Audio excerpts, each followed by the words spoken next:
Hello friends, मेरा नाम है मेहुल शर्मा और आपका स्वागत है मेरी इस नई वीडियो में। चलिए शुरू करते हैं।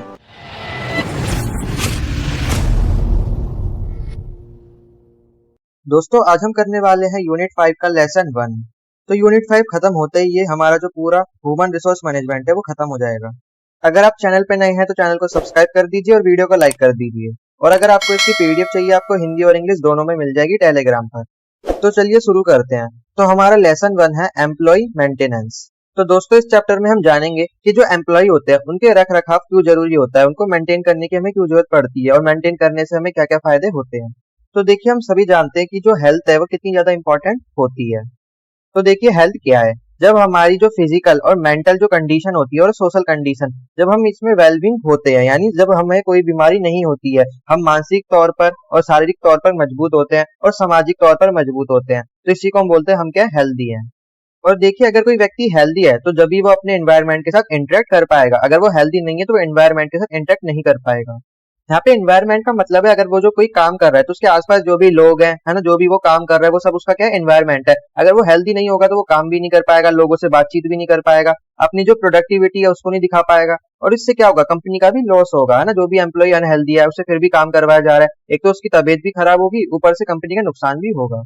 तो देखिए, जितने भी वर्कर जो कंपनी में काम करते हैं तो उनको सबसे ज्यादा जो उनका समय बीतता है किनके साथ बीतता है, मशीनों के साथ बीतता है, लोगों के साथ बीतता है। और वहाँ का जो एनवायरनमेंट होता है कंपनी का वो काफी अगर कंजेस्टेड होता है, मतलब वहाँ पे काफी ज्यादा लोग होते हैं, कम स्पेस होता है, तो वहाँ पे जो हेल्थ इश्यूज की चांसेस काफी ज्यादा बढ़ जाते हैं। ऐसे में वर्कर ज्यादा बीमार पड़ सकते हैं। तो ऐसे में जो कंपनी है और जो ऑर्गेनाइजेशन है उसकी जिम्मेदारी होती है कि अपने एम्प्लॉयज को, वर्कर को ऐसा एनवायरमेंटल या ऐसे वर्किंग कंडीशन दे जो उनके लिए हेल्दी हो, जिसमें वो मन लगाकर काम कर सके और उनको कोई भी बीमारी ना हो। तो देखिए, जो ऑर्गेनाइजेशन है वो ऐसे कौन कौन से वर्किंग कंडीशन को अपना सकती है। पहला है लाइटिंग। अगर देखिए, जो कंपनी है वो प्रॉपर लाइटिंग करेगी तो ऐसे में जो वर्कर्स है उनकी आंखों पे जोर नहीं पड़ेगा, वर्कर की आंखें सुरक्षित रहेंगी, उनको साफ साफ हर चीज दिखाई देगी। तो लाइटिंग क्या प्रॉपर होनी चाहिए। और देखिए, दूसरी चीज है वेंटिलेशन। वेंटिलेशन भी बहुत इंपॉर्टेंट होती है, मतलब हवा पास होनी चाहिए। तुमने देखा होगा ना, छोटे छोटे पंखे लगाए जाते हैं खिड़कियों पे ताकि वेंटिलेशन होती रहे, तो वो पंखे लगाने जरूरी होते हैं। और भी कई सारी चीजें हो सकती है, जैसे एसी वगैरह हो गए, वो भी लगाने जरूरी होते हैं ताकि वो गर्मी में उनको और कोई हेल्थ इश्यूज ना हो जाए। और सफाई का ध्यान रखना चाहिए, है ना। टाइम टू टाइम वहाँ पे झाड़ू पोछा और जो भी डिटॉल वगैरह से सफाई होती है वो सब प्रॉपर होनी चाहिए। अगला है टेम्परेचर का ध्यान रखना चाहिए। कई बार मशीनें इतनी गर्म हो जाती है काम करते हैं कि कमरे का टेम्परेचर इतना बढ़ जाता है, लोगों के लिए काम करना मुश्किल हो जाता है। तो ऐसे में एसी वगैरह प्रॉपर होने चाहिए। और स्पेस का भी ध्यान रखना चाहिए। ये नहीं आप छोटे से कमरे में 100 लोगों को भर दे रहे हैं, स्पेस भी प्रॉपर होना चाहिए। अगर हम ऐसी सारी वर्किंग कंडीशन को अपनाते हैं तो इससे क्या होगा कि जो वर्कर की उनके बीमार पड़ने की जो चांसेस है वो कम हो जाएंगे। और अगर ऑर्गेनाइजेशन इन सब पे ध्यान देती है तो इससे जो ऑर्गेनाइजेशन की प्रोडक्टिविटी है ना वो भी इंक्रीज होगी। अगर वो इस पे ध्यान नहीं देगी तो लोग क्या बीमार पड़ेंगे, सारे एम्प्लॉयज बीमार पड़ जाएंगे। और ये भी हो सकता है कि वो छुट्टी लेना स्टार्ट कर दे, इससे वो प्रोडक्टिविटी भी लो हो सकती है। तो जो कंपनी है या ऑर्गेनाइजेशन है उसको इस पे ध्यान देना चाहिए। अब देखिए, कंपनी या ऑर्गेनाइजेशन अगर इस पे वर्किंग कंडीशन पे ध्यान देती है तो इससे क्या होगा कि जो प्रोडक्टिविटी है वो इंक्रीज हो सकती है और जो वर्क की क्वालिटी है वो भी इंप्रूव हो सकती है। और देखिए, जो अब्सेंटीज्म है, यानी लोग जो छुट्टी करते हैं, वो उसमें कमी आ सकती है। और जो लेबर टर्नओवर है, मतलब जो नौकरी छोड़कर लोग चले जाते हैं, उसमें भी कमी आ सकती है। और देखिए, वर्किंग कंडीशन को बेहतर बनाने से क्या होगा कि डिसिप्लिन मेंटेन रहेगा, एक्सीडेंट नहीं होने के चांसेस बहुत ही कम हो जाएंगे। और जो इंडस्ट्रियल अनरेस्ट है, यानी जो अशांति है, वो भी कम होगी, मतलब शांति बनी रहेगी। और देखिए, अगर वर्क की कंडीशन गुड होगी तो जो एम्प्लॉय उनका खुद से मन करेगा काम करने के लिए, उनको सारी फैसिलिटीज मिलेंगी, तो उनका जो मोरल है वो भी स्ट्रांग होगा और वो हमेशा काम करने के लिए मोटिवेटेड रहेंगे। और देखिए, वर्किंग कंडीशन को सुधारने से जो वेस्टेज है वो भी कम होगी और जितने भी हम ऑपरेशन परफॉर्म करते हैं उसकी जो कॉस्ट है उसमें भी काफी ज्यादा कमी आएगी। और वर्किंग कंडीशन को सुधारने की वजह से जो एम्प्लॉय है उनकी फिजिकल और मेंटल हेल्थ हमेशा स्वस्थ रहेगी। अब हम जानेंगे कि जो एम्प्लॉय होते हैं उनको काम करते वक्त किन किन बीमारियों का सामना करना पड़ सकता है। तो हमारा अगला टॉपिक है ऑक्यूपेशनल हैजर्ड्स एंड डिजीजेस। तो देखिए, पहला है केमिकल सब्सटेंसेस। अब देखिए, आप देखते ही होंगे जितने भी एम्प्लॉयज होते हैं अगर वो ऐसी कंपनी में काम करते हैं जो इन केमिकल से डील करती है, मतलब उसका काम ही है कि वो लैब के लिए केमिकल बनाना, तो ऐसे में कई सारे जो केमिकल होते हैं वो हार्मफुल होते हैं। ऐसे एम्प्लॉय का जो जान का खतरा है वो भी बना रहता है। जैसे कि कार्बन डाइऑक्साइड हो गई, सल्फ्यूरिक एसिड तो बहुत ही ज्यादा खतरनाक होता है, लाइम, अल्कलाइड, तो ऐसे जितनी भी सारे जो सब्सटेंसेस होते हैं केमिकल, ये काफी ज्यादा हार्मफुल होते हैं। ये स्किन के लिए भी हार्मफुल होते हैं, अगर हम इनको सांस में अंदर भी ले लेते हैं तो हमारे लंग्स के लिए, हमारे शरीर के लिए, हेल्थ के लिए काफी ज्यादा खतरनाक होते हैं। तो ऐसे में जो वर्कर्स है उसकी उसको कैंसर हो सकता है ना, और उसको डिजीजेस भी हो सकती है, और उसको न्यूरोलॉजिकल डिसऑर्डर भी हो सकता है, मतलब उसकी सोचने समझने की जो क्षमता है वो भी जा सकती है। तो ऐसे में काफी ज्यादा उसको नुकसान हो सकता है। अगला है बायोलॉजिकल हैजर्ड्स। अब देखिए इसमें वो बीमारियां आती है जो हमें लिविंग ऑर्गेनिज्म से होती हैं, जैसे कि bacteria, fungi, virus, insect, malnutrition. तो ये सब क्या होते हैं? लिविंग ऑर्गेनिज्म होते हैं। तो इनकी वजह से अगर कोई हमें बीमारी होती है तो उसे हम बोलते हैं बायोलॉजिकल हैजर्ड्स। अभी कैसे हो सकती है? मान लीजिए कोई बैक्टीरिया, फंगी है, आपके खाने पीने में चले जाए। जब भी आप ऐसी कंपनी में लंच करें जहाँ पे बहुत ही ज्यादा गंदगी रहती है और आप अगर खाना पीना वहाँ पे लंच वगैरह करते हैं, तो ऐसे में सारे बैक्टीरिया, फंगी आपके पेट के अंदर जा सकती हैं और ऐसे आपको बीमार कर सकती है। और देखिए जो जॉब का स्ट्रेस है ना, वो भी बायोलॉजिकल हैजर्ड में आ जाता है, क्योंकि जो आपको स्ट्रेस दे रहा है वो भी क्या एक लिविंग ऑर्गेनिज्म है। जो भी आपका मैनेजर हो गया, बॉस हो गया, कंपनी हो गई, तो ये भी क्या होती है? आपको स्ट्रेस देती है, तो ये भी बायोलॉजिकल हैजर्ड में आ जाता है। अगला होता है इन्वायरमेंटल हैजर्ड्स। तो इसमें वो बीमारियां आती है जो आपको इन्वायरमेंट से होती हैं। अगर आपकी वर्किंग कंडीशन इतनी अच्छी नहीं है तो आपको ये बीमारियां हो सकती हैं। किससे हो सकती है? जैसे रेडिएशन हो गया, नॉइस हो गया, वाइब्रेशन हो गया। तो ये सब चीजें इन्वायरमेंट में होती हैं, तो ये आपकी काफी ज्यादा इफेक्ट डालती हैं। जो एम्प्लॉइज होते हैं उनको आई स्ट्रेन हो सकता है, जेनेटिक डिसऑर्डर हो सकता है और कैंसर हो सकता है रेडिएशन की वजह से। अगला है एटमॉस्फेरिक कंडीशन। अब देखिए प्रॉपर वेंटिलेशन नहीं है, तो ऐसे में क्या होगा? आपको सांस लेने में दिक्कत आएगी। अगर लाइटिंग प्रॉपर नहीं है तो आपको देखने में दिक्कत आएगी, आपकी आंखों पर जोर पड़ेगा। और अगर टेम्परेचर बहुत ज्यादा एक्सट्रीम है, मतलब मशीनें बिल्कुल गर्म रहती है, भाप छोड़ती है गरम गरम, तो ऐसे में काम करना काफी ज्यादा मुश्किल हो सकता है। ऐसे में आपका बीपी लो या डाउन भी हो सकता है, काफी ज्यादा दिक्कतें आ सकती है। अब देखिए हमने देख लिया कि क्या क्या बीमारियां या डिजीजेस हो सकती हैं। अब हम देखेंगे कि इनसे हम बच कैसे सकते हैं। Protection against health hazards. अब देखिए हेल्थ हैजर्ड से बचने के लिए दो मेजर्स हो सकते हैं। पहला होता है प्रिवेंटिव मेजर्स और दूसरा होता है क्यूरेटिव मेजर्स। हिंदी में बोलते हैं इसे निवारक उपाय और क्यूरेटिव को बोलते हैं उपचारात्मक उपाय। अब देखिए जो प्रिवेंटिव मेजर्स होते हैं ये नॉर्मल टाइप के मेजर्स होते हैं। हर कंपनी, हर ऑर्गेनाइजेशन इनको फॉलो करती है। जैसे पहला है pre employment and periodic medical examination. तो देखिए इसमें क्या होता है? जब भी एम्प्लॉय को जॉब पर रखा जाता है तो उससे पहले उसका मेडिकल टेस्ट कराया जाता है कि उसको कोई बीमारी है कि नहीं है। और फिर पीरियोडिक वाइज मेडिकल एग्जामिनेशन होता रहता है, हर महीने भी हो सकता है या साल में भी हो सकता है। अगला मेजर होता है कि हेल्थ हैजर्ड को जितना हो सके उतना कम करने की कोशिश करना। और देखिए अगला मेजर ये हो सकता है कि जो वुमेन है और जो ऐसे वर्कर है जिनको ज्यादा रिस्क है खतरे का, मतलब जो ज्यादा जल्दी बीमार पड़ जाते हैं, जैसे कि बूढ़े कर्मचारी हो सकते हैं, तो उनका खास तौर पर चेकअप होना चाहिए। अगला मेजर ये हो सकता है कि अपने जो भी स्टाफ है, जितने भी एम्प्लॉइज है, उनको फर्स्ट एड की ट्रेनिंग देनी चाहिए, जिससे कि अगर कोई भी अगर इमरजेंसी आए तो वो फर्स्ट एड उसको दे सके। और अगला काम हम ये कर सकते हैं कि जितने भी वर्कर है उनको हम एजुकेट कर सकते हैं हेल्थ को लेकर और हाइजीन को लेकर। हमें उन्हें बताना होगा कि कैसे आप हेल्दी रह सकते हैं, कैसे आप एक्सरसाइज कर सकते हैं, है ना, कैसे आप हेल्दी फूड खा सकते हैं और कैसे आप साफ सफाई रखकर अपने आसपास हाइजीन को मेंटेन कर सकते हैं। हाइजीन का मतलब होता है स्वच्छता। अगला मेजर होता है क्यूरेटिव मेजर। अब इसमें क्या होता है? अब इसमें हम डायरेक्ट उपचार करते हैं, हम उसका इलाज करते हैं। लेकिन देखिए जो प्रिवेंशन होती है ना, वो क्योर से हमेशा बेटर होती है, क्योंकि अगर हम पहले ध्यान रखें तो बीमारी होगी नहीं। अब देखिए हम क्या क्या मेजर्स ले सकते हैं, जैसे कि जो भी टॉक्सिक मटेरियल है उसका कम से कम यूज करना चाहिए और जितने भी प्रोटेक्शन डिवाइसेस होते हैं उनको प्रोवाइड करवाना चाहिए। जैसे कि फायर एक्सटिंग्विशर हो गया, और आपने देखा होगा वो डब्बा लगा रहता है जिसमें पाइप होता है ना पानी का, वो होना चाहिए। तो ये सब चीजें क्या होती हैं? प्रोटेक्शन डिवाइस होती है। नॉइस को कंट्रोल करना चाहिए और जो देखिए जो हवा में डस्ट वगैरह, जो गैसेस वगैरह उड़ती रहती हैं, उनको भी हमें कंट्रोल करना चाहिए। तो प्रॉपर वेंटिलेशन भी होना चाहिए। और देखिए जो कंपनी है या ऑर्गेनाइजेशन है वो कन्वीनियंट और जो ज्यादा महंगे नहीं है ऐसे मेजर्स को उठा सकती है, जैसे कि वेंटिलेशन हो गया, लाइटिंग हो गई, तो ये जिसमें ज्यादा खर्चा नहीं होता है, तो ऐसे मेजर्स को उसको पहले उठाने चाहिए। अगला है हमारा टॉपिक एम्प्लॉय सेफ्टी। तो देखिए जितनी भी कंपनियां होती हैं, जितनी भी मैनेजमेंट होते हैं, तो उनकी जिम्मेदारी होती है कि वो अपने वर्कर की सेफ्टी को इंश्योर करें। क्योंकि अगर जो वर्कर है वो अगर काम करते वक्त अपने आप को सेफ फील करेगा तो वो और ज्यादा एफिशिएंसी अपनी दिखा पाएगा। और देखिए जो सेफ्टी मेजर्स है वो सिर्फ इसलिए नहीं उठाने चाहिए क्योंकि इंडस्ट्रियल एक्सीडेंट कम हो सके, बल्कि इसलिए भी उठाए जाने चाहिए ताकि जो इंडस्ट्रियल एफिशिएंसी है वो भी इंक्रीज हो सके। तो इंडस्ट्री को ऐसे सेफ्टी मेजर्स लेने चाहिए ताकि वो एक्सीडेंट को तो कम कर सके, साथ में अपनी एफिशिएंसी भी बढ़ा सके। अब चलिए जानते हैं कि आखिर ये जो एक्सीडेंट है ये होते क्यों है। तो कॉजेज ऑफ इंडस्ट्रियल एक्सीडेंट्स। तो पहला कॉज है हमारा ऑपरेटिंग विदाउट अथॉरिटी।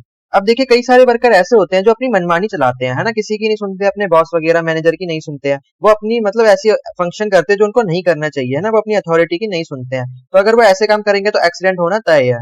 अगला कारण हो सकता है failure to use safety devices. अब देखिए अगर आपने सेफ्टी डिवाइस लगा दिया तो इसका मतलब ये नहीं कि आपने सेफ्टी पुख्ता कर दी। अब उनको यूज कैसे करना है वो भी तो आपको सिखाना पड़ेगा, तो उनको ट्रेनिंग भी देनी पड़ेगी। बाय चांस अगर आग लग गई, उसको फायर एक्सटिंग्विशन चलाना ही नहीं आ रहा, पिन कैसे निकालते हैं, तो ऐसे में क्या फायदा हुआ उसको लगाने का। तो ऐसे में एक्सीडेंट होने के चांसेस बढ़ जाते हैं, उनको प्रॉपर ट्रेनिंग देनी चाहिए। अगला है failure to listen the warning. अब देखिए जब आपको कंपनी में लाया जाता है, मतलब आपको जॉब पे रखा जाता है, तो आपको कई सारी चीजें बताई जाती हैं, सारी वार्निंग्स बताई जाती हैं, हर चीज बताई जाती है। लेकिन अगर आप उसको ध्यान से नहीं सुनेंगे तो आगे जाके एक्सीडेंट हो सकता है। अगला कारण हो सकता है अगर आप कोई भी मटेरियल फ्लोर पर केयरलेसली फेंक दें। मान लीजिए आपने कोई पिन यूज करी, पिन जमीन पे फेंक दी, किसी के पैर में भी वो चुभ सकती है। तो अगर आप ऐसे कुछ भी मटेरियल जमीन पे फेंक देंगे तो ऐसे एक्सीडेंट भी हो सकता है। अगला कारण हो सकता है ऑपरेटिंग एट अनसेफ स्पीड। मतलब आप कोई भी मशीन मान लीजिए यूज कर रहे हैं, लेकिन उसकी एक स्पीड, अगर आप स्पीड से ज्यादा यूज करते हैं तो उस पर कोई भी एक्सीडेंट होने के चांसेस बढ़ जाते हैं। अगला कारण हो सकता है यूजिंग अनसेफ इक्विपमेंट। अगर आप ऐसे इक्विपमेंट को यूज करें जो अनसेफ है तो इससे भी एक्सीडेंट हो सकता है।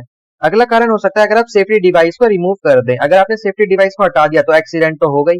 अब देखिए जो अगला कारण है वो है ह्यूमन बिहेवियर। अब अगर आपका बिहेवियर ही अच्छा नहीं है, आप सबसे तू तड़ा करके बात कर सकते हैं, तो ऐसे में भी लड़ाई झगड़ा हो सकता है, एक्सीडेंट हो सकता है। अब हमने देख लिया कि एक्सीडेंट होने के क्या क्या कारण हो सकते हैं। अब हम देखेंगे कि इनको रोकने के लिए हम क्या क्या स्टेप्स ले सकते हैं। Step taken to ensure safety of employees. तो देखिए सबसे पहला स्टेप हो सकता है सेफ्टी पॉलिसी। हर कंपनी को सेफ्टी पॉलिसी बनानी चाहिए ताकि वो सेफ्टी को इंश्योर कर सके। अगला काम होता है सेफ्टी इंजीनियरिंग। अब देखिए अगर हमें वर्क हैजर्ड को कम करना है तो हमें प्रॉपर इंजीनियरिंग प्रोसेस को अपनाना होगा।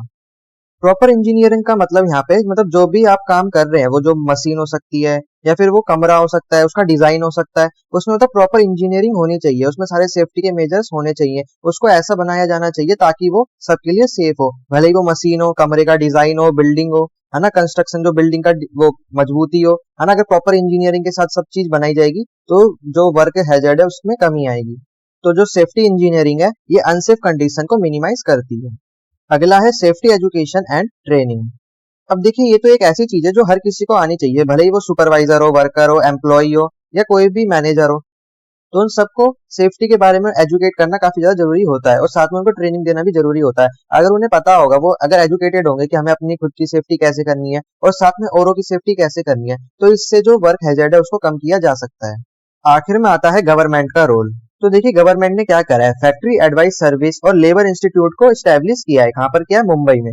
तो इनका काम होता है कि जितनी भी कंपनी होती है, कितने भी ऑर्गेनाइजेशन होते हैं, उनको एडवाइस देते हैं ताकि वो सेफ्टी मेजर्स को अपना सके। उनको एडवाइस देते हैं कि आपको सेफ्टी के लिए क्या क्या कदम उठाने चाहिए। उनको पूरा गाइड किया जाता है कंपनी को और ऑर्गेनाइजेशन को कि कैसे वो अपने एम्प्लॉय की सेफ्टी का ख्याल रख सकते हैं। और एडवाइस के साथ साथ ये जो इंस्टीट्यूट है इनको सेफ्टी लॉज के बारे में भी समझाते हैं। और गवर्नमेंट के द्वारा एक प्लान भी चलाया गया है जिसका नाम है national program for coordinated action plan. तो इस प्लान का क्या काम है? हैजर्ड को कंट्रोल करना और उनकी हेल्थ और सेफ्टी का ध्यान रखना, उन्हें हर चीज से प्रोटेक्ट करना, कोई भी डिजीज, कोई भी बीमारी या कोई भी डेंजर से प्रोटेक्ट करना। किसको? वर्कर को। अब हम देखेंगे एम्प्लॉय वेलफेयर। तो सबसे पहले हमने देखा कि हम एम्प्लॉय को कैसे मेंटेन कर सकते हैं, उनकी हेल्थ का कैसे ध्यान रख सकते हैं। फिर अगले में हमने देखा कि हम एम्प्लॉय की सेफ्टी कैसे इंश्योर कर सकते हैं। अब हम इसमें देखेंगे कि हम एम्प्लॉय का कैसे कल्याण कर सकते हैं। अब देखिए बोल रहा है कि जो ये एम्प्लॉय वेलफेयर है या फिर लेबर वेलफेयर है, एक कॉम्प्रिहेंसिव टर्म है। कॉम्प्रिहेंसिव मतलब होता है व्यापक, यानी बहुत ही ज्यादा विशाल टर्म है, क्योंकि इसमें कई सारी सर्विसेज, बेनिफिट्स, फैसिलिटीज आ जाती हैं। क्योंकि इसमें एक चीज की बात नहीं होती, इसमें कई सारी चीजों की बात होती है, इसलिए ये जो टर्म है बहुत ही ज्यादा कॉम्प्रिहेंसिव है। तो देखिए जितनी भी सर्विस है, बेनिफिट्स है और फैसिलिटीज है, ये एम्प्लॉय को ऑफर की जाती है। किसके द्वारा? एम्प्लॉयर के द्वारा। जो कंपनी है उसके द्वारा एम्प्लॉयज को ऑफर की जाती है। और इसमें फ्रिंजेस बेनिफिट्स भी इंक्लूड होती हैं। ये मैं आपको पहले ही पढ़ा चुका हूँ फ्रिंजेस बेनिफिट्स के बारे में। तो ये जो बेनिफिट्स होते हैं ये एम्प्लॉय की लाइफ को वर्थ लिविंग बनाते हैं, यानी जीने लायक बनाते हैं उसकी लाइफ को।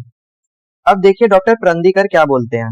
तो वो बोलते हैं कि जो लेबर वेलफेयर वर्क है वो लेबर लेजिस्लेशन द्वारा निर्मित मिनिमम स्टैंडर्ड यानी न्यूनतम मानक से परे वर्कर की हेल्थ, सेफ्टी और उसकी जो जनरल वेलबींग है और इंडस्ट्री की जो एफिशिएंसी है उसको इम्प्रूव करने का वर्क है। मतलब इनके कहने का मतलब ये है कि जो लेबर लॉ है, जो उनको फैसिलिटीज देता है, जो बेनिफिट्स देता है वर्कर को, मतलब वो तो बेनिफिट्स उनको मिल रहे हैं, लेकिन उनकी एक्स्ट्रा में जो बेनिफिट्स मिल रहे हैं, जो कंपनी उनको दे रही है, चाहे वो उनकी हेल्थ के लिए, उनकी सेफ्टी के लिए, उनकी जनरल वेलबींग के लिए हो, तो साथ में जो उनको बेनिफिट्स मिल रहे हैं, वो जो बेनिफिट्स मिल रहे हैं वही क्या होता है? लेबर वेलफेयर वर्क होता है। Agencies of labour employ welfare. अब हम देखेंगे कि लेबर के वेलफेयर के लिए कौन कौन सी एजेंसीज होती हैं। तो सबसे पहले आती है हमारी सेंट्रल गवर्नमेंट। तो जो हमारी सेंट्रल गवर्नमेंट होती है वो वर्कर के वेलफेयर के कई सारे एक्ट पास करती है और साथ में जो गवर्नमेंट है वो ऐसे ऑफिसर्स को अपॉइंट करती है जो इन लेबर लॉ का और इंडस्ट्रियल लॉ का इम्प्लीमेंटेशन कराते हैं। तो देखिए ऐसे कई सारे एक्ट है जो गवर्नमेंट ने इनके वेलफेयर के लिए पास किए हैं, जैसे कि फैक्ट्री एक्ट हो गया, इंडियन माइन एक्ट हो गया, एम्प्लॉयमेंट ऑफ चिल्ड्रन एक्ट हो गया और मैटरनिटी बेनिफिट्स एक्ट हो गया और प्लांटेशन लेबर एक्ट हो गया। तो ऐसे कई सारे एक्ट हैं जो सेंट्रल गवर्नमेंट ने इनके वेलफेयर के लिए पास किए हैं। अब सेकंड नंबर पर आती है हमारी स्टेट गवर्नमेंट। अब देखिए स्टेट गवर्नमेंट का काम है कि जो सेंट्रल गवर्नमेंट ने ये सारे एक्ट बनाए हैं, इन एक्ट के प्रोविजंस को इम्प्लीमेंट करना। और साथ में जो स्टेट गवर्नमेंट है अपनी तरफ से भी इनका वेलफेयर कर सकती है। कैसे? जैसे कि हेल्थ सेंटर बना सकती है, एजुकेशनल सेंटर बना सकती है और अपनी तरफ से और कई सारे सेंटर्स बनाकर इनकी वेलफेयर में मदद कर सकती है। तीसरे नंबर पर आता है एम्प्लॉयर। एम्प्लॉयर वो होता है जो एम्प्लॉय को जॉब पर रखता है। इसको आप ऐसे भी समझते हैं जो कंपनी का ओनर होता है।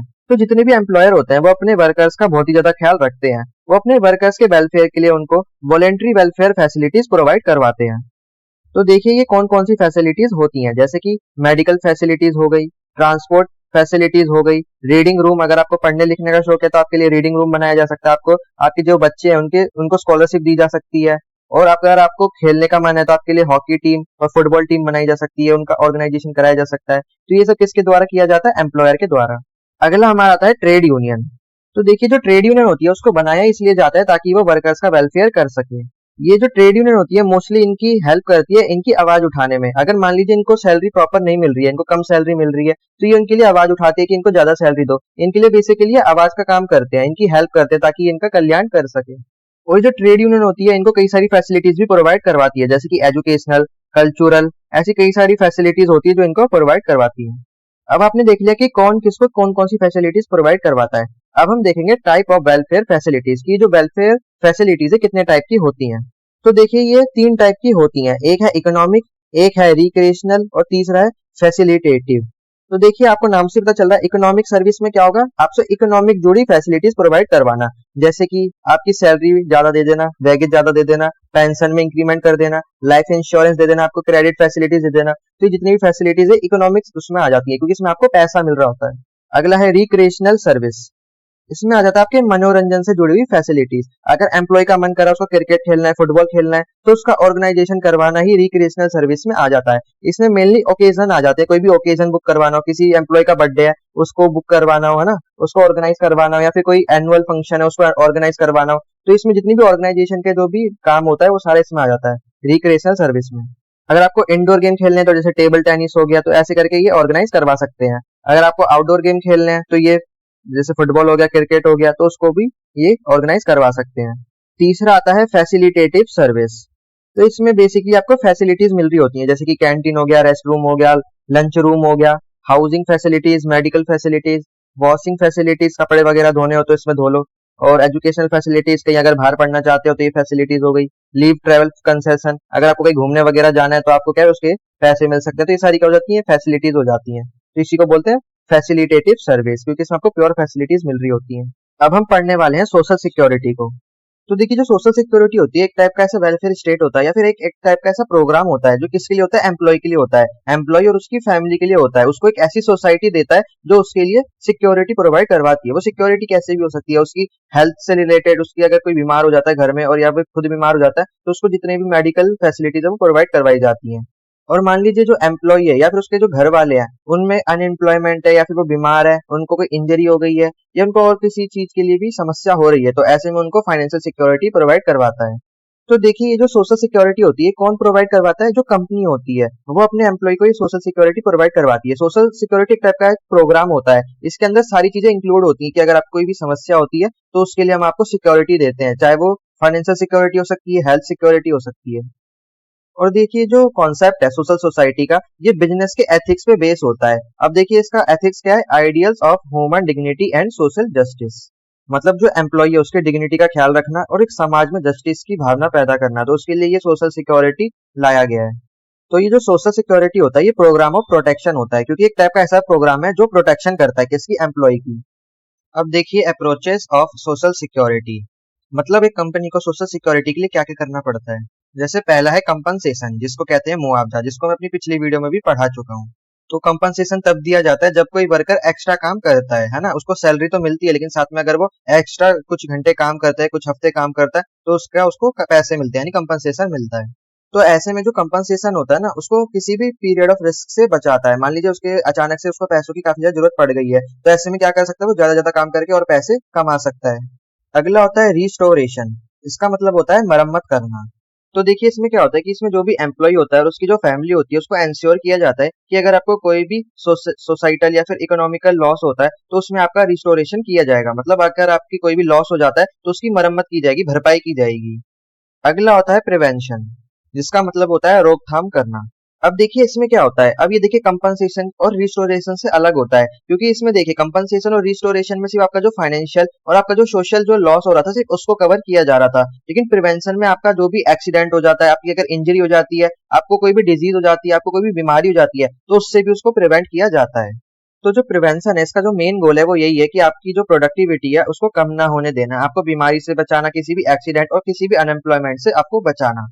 और ऐसे प्रिवेंशन के लिए कई सारे एक्ट भी बनाए गए हैं, जैसे कि इंडस्ट्रियल सेफ्टी एक्ट हो गया, द फैक्ट्री एक्ट हो गया और वर्कर्स कंपनसेशन एक्ट हो गया। तो ऐसे कई सारे एक्ट्स बनाए गए हैं जिससे क्या हो सकता है, आपकी जो भी बीमारी है, डिजीज हो गया, आपकी एक्सीडेंट हो गया, उससे आपको प्रिवेंट किया जा सकता है। अब हम देखेंगे स्कोप ऑफ सोशल सिक्योरिटी, मतलब सोशल सिक्योरिटी में आपको क्या क्या बेनिफिट्स मिलते हैं। अब देखिए इसमें आपको मेडिकल केयर मिलेगा, सिकनेस बेनिफिट मिलेगा, अनएम्प्लॉयमेंट बेनिफिट मिलेगा, अगर आप बेरोजगार हो जाते हैं तो उस पर भी आपको लाभ मिलेगा। और है एम्प्लॉयमेंट इंजरी बेनिफिट, अगर आप काम करते करते इंजरी हो जाती है तो उस पर बेनिफिट मिलेगा। ओल्ड एज बेनिफिट है और मैटरनिटी बेनिफिट है, फैमिली बेनिफिट है और सर्वाइवर बेनिफिट्स है। इतने सारे बेनिफिट्स इसमें कवर हो जाते हैं। और मैटरनिटी का बेनिफिट का मतलब है अगर एम्प्लॉय की मृत्यु हो जाती है तो उसके घर वालों को बेनिफिट होता है, मतलब उनको पैसे वगैरह मिल जाते हैं। अब हम देखेंगे कौन कौन से लेबर लॉ होते हैं जो सोशल सिक्योरिटी से रिलेटेड होते हैं। यहाँ पे ये हेडिंग गलत हो गई, इसको ठीक कर लेना। यहाँ पे बताया गया कौन कौन से लेबर लॉ होते हैं। जैसे पहला है the employ state insurance act 1948। तो देखिए इसका पर्पस ये होता है कि आपको ये हेल्थ ट्रीटमेंट प्रोवाइड करवा सके और फाइनेंशियली भी आपकी हेल्प कर सके। अगर आप बीमार हो गए हैं, प्रेगनेंसी हो गई है या वर्क रिलेटेड कोई इंजरी हो गई है ना, तो उसमें आपकी ये हेल्प करता है। अगला है द मैटरनिटी बेनिफिट एक्ट 1961। अब देखिए जितनी भी कंपनी हो गई, बिजनेस हो गए, प्लांटेशन हो गए, माइंस हो गई और जितनी भी शॉप्स वगैरह होती हैं, ये सब इस एक्ट के अंदर आते हैं। तो इस एक्ट का पर्पस है कि जब भी प्रेगनेंसी के टाइम में बच्चा जन्म लेता है या उसका मिसकैरेज हो जाता है या फिर प्रेगनेंसी के कारण वो बीमार हो जाता है कोई, तो उसको पे पीरियोडिकली पे करना कौन करता है, कंपनी या जो भी बिजनेस है, तो वो उसको पीरियोडिकली पे करते हैं। तो इस एक्ट का ये पर्पस होता है। और इस एक्ट के तहत जो प्रेगनेंसी में वुमेन है वो छुट्टी भी ले सकती है और बदले में उसको फिर नौकरी से नहीं निकाला जाएगा, उसको सैलरी भी उतनी मिलती रहेगी। अगला है the employ provident fund and miscellaneous provision act 1952। तो देखिए इस एक्ट के अनुसार क्या होता है कि जो भी वर्कर है उसको रिटायरमेंट या डिसेबिलिटी या फिर सर्वाइवरशिप बेनिफिट मिलता है। इसमें क्या होता है, देखिए जैसे नाम से पता चला आपको प्रोविडेंट फंड, ये पीएफ होता है। तो इसमें क्या होता है कि जो भी उनको सैलरी मिल रही है उसमें से कुछ हिस्सा कटकर पीएफ में चले जाता है। और ये हर कंपनी और बिजनेस में होता है, जो जितने भी एम्प्लॉय काम कर रहे हैं ना, जो भी उनको सैलरी मिलती है उससे ऑटोमेटिकली जब सैलरी उनको मिलती है उसमें से पीएफ कट हो जाता है। और इनको फिर ये कब मिलता है, जब वो रिटायर हो जाते हैं या उनको कोई डिसेबिलिटी हो जाती है, वो निकालना चाहे तो अपना पीएफ का पैसा एक साथ निकाल सकते हैं। अगला होता है the payment of gratuity act 1972। तो देखिए इस एक्ट में क्या होता है कि जो भी एम्प्लॉई है अगर उसकी डेथ हो जाती है तो उसकी फैमिली को जो भी पेमेंट या पेंशन मिलती है उसके साथ उसको एक एडिशनल बेनिफिट देना, मतलब एक लमसम अमाउंट इकट्ठा करके एक साथ दे देना। जो भी फैक्ट्री में काम करते हैं ना, जो भी वर्कर हो गए, माइन में जो काम करते हैं, किसी भी एनर्जी फील्ड में या प्लांट में और पोर्ट पे और रेलवे रोड पर, तो ये जितने जितने एरिया पे जितने भी वर्कर काम करते हैं अगर उनकी डेथ हो जाती है तो उनकी परिवार वालों को लमसम अमाउंट मिल जाता है। अगला है द वर्कमैन कंपनसेशन एक्ट 1923। अब इस एक्ट में क्या होता है कि मान लीजिए कोई वर्कर है, अब वो वर्क कर रहा है, काम करते करते उसका एक्सीडेंट हो जाता है, अब उसकी डेथ हो जाती है, वो डिसेबल हो जाता है, तो ऐसे में उसको कंपनसेशन दिया जाता है। अगला है द इंडस्ट्रियल डिस्प्यूट एक्ट 1947। तो इस एक्ट में क्या होता है कि मान लीजिए किसी भी वर्कर को कंपनी से निकाल दिया गया और जबरदस्ती कोई भी डिस्प्यूट हो गया, उसकी वजह से वर्कर को निकाल दिया गया, तो ऐसे में जो सरकार है उसको कंपनसेशन देती है। और ये गवर्नमेंट जॉब में ही मिल सकती है, प्राइवेट में तो मिलना मुश्किल है। तो आज के लिए बस इतना ही। आई होप मैंने आपको जितना ही पढ़ाया आपको अच्छे से समझ आ गया होगा। तो अगर आप चैनल पर नए हैं तो चैनल को जल्दी से सब्सक्राइब कर दीजिए, वीडियो को लाइक कर दीजिए। मैं मिलता हूँ आपको इसकी नेक्स्ट वीडियो में, तब तक के लिए जय हिंद।